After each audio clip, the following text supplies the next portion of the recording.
After a relatively calm spell of weather, things are on the change. It's going to get much livelier by the end of this working week. Now, on the face of it, we're not changing a huge deal between Monday and Friday. This is the start of the working week. There's an area of low pressure sitting to the northwest of the UK. Fast forward to Friday, we have an area of low pressure sitting to the northwest of the UK. But the eagle-eyed amongst you will have spotted a big difference. This low is a much more intense low. There's many more isobars across the chart telling us it's going to be very windy by Friday. What's causing this change? Well, let's take a look at the even bigger picture and take a look at what's going on high in the sky where the aeroplanes fly. The jet stream is really driving this change, and it's really intensifying across the United States of America. Why so? Well, it's because there's cold air drifting south, very cold Arctic air plunging across the United States at the moment. Temperatures 5, 10, 20 degrees below average and staying below freezing as far south as Texas. That cold Arctic air driving south, bumping up against the warm tropical air, and it's the contrast between cold and warm that really does pep up the jet stream, intensifying over the next 24 to 48 hours.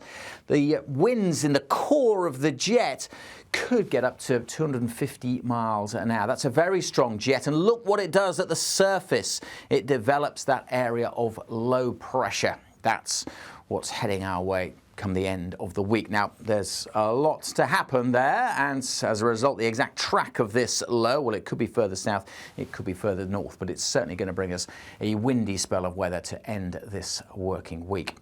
More on that in a second. First of all, let's go back again and we'll go through the week day by day. This is how we start with this much weaker area of low pressure up to the northwest, but still providing plenty of showers and a weather front bringing cloud and some outbreaks of rain across parts of North Wales, northwest England during Tuesday. Some of that rain will hop over the Pennines at times as well, so a bit damp and drizzly here. A few showers into the western side of Scotland, maybe the odd one to the east as well, but it should brighten up a little bit across the Moray Firth. Brighter skies for Northern Ireland too. For a good chunk of England and Wales, it's another pretty drab day, mist and fog, which will be lingering in places through the day, and as a result, another cold one. The wind's still pretty light up and down the land at this stage, which is why the mist and the low cloud isn't shifting too far, and why we're struggling to see temperatures get above 6s and 7s. Temperatures will drop away where we've got the clear skies on Tuesday night, so there will be a frost across southern and eastern Scotland.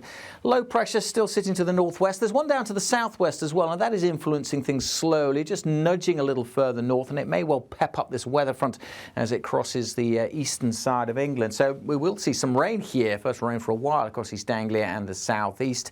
It could be quite a damp day for places here, but a drier, brighter day probably for northwest England and North Wales. Some lively showers at times in western Scotland, but we should again see some sunny spells across northeastern Scotland, but a chilly day again. Temperatures, if anything, lower on Wednesday compared to Tuesday, 4s and 5s, maybe 6 or 7 in a few locations. So it's still pretty cold at this stage, still fairly light winds, not too many isobars across the chart. Things are brewing out in the Atlantic as we head through into Thursday. And then this weather front will mix things up a little more. Rain pushing across Northern Ireland, maybe some hill snow too as it crosses then through England, Wales and Scotland. Certainly some snow on the Scottish mountains. And that band of rain zips across the country, followed by brighter skies and a few showers. But the winds will be picking up through Thursday, a breezier day. But with the winds coming in from the southwest, it is slowly starting to turn a little milder. Temperatures close to the average, 6s and 7s across the north, 7, 8, 9, maybe double digits across the far southwest if it brightens up. So that is the precursor to the big change.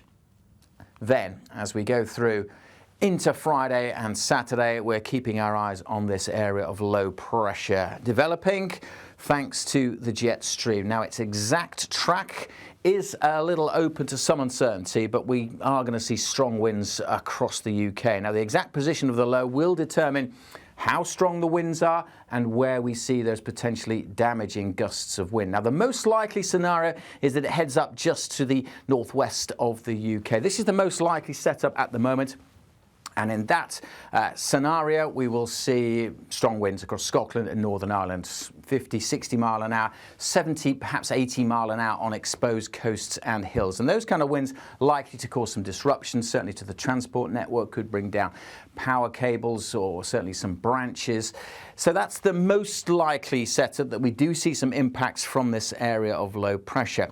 Another potential scenario is that the lows maybe not quite as intense, but is a little further south, likely to then bring winds that could cause some problems to a more widespread area, to more populated parts of the UK. Remember, the strongest winds likely to be on the southern flank of the low. So if it's further south, if it tracks further south, it could bring some stronger winds across parts of England and Wales. 20% likelihood of that scenario. Most likely that low heads up to the northwest. That's a 60% likelihood.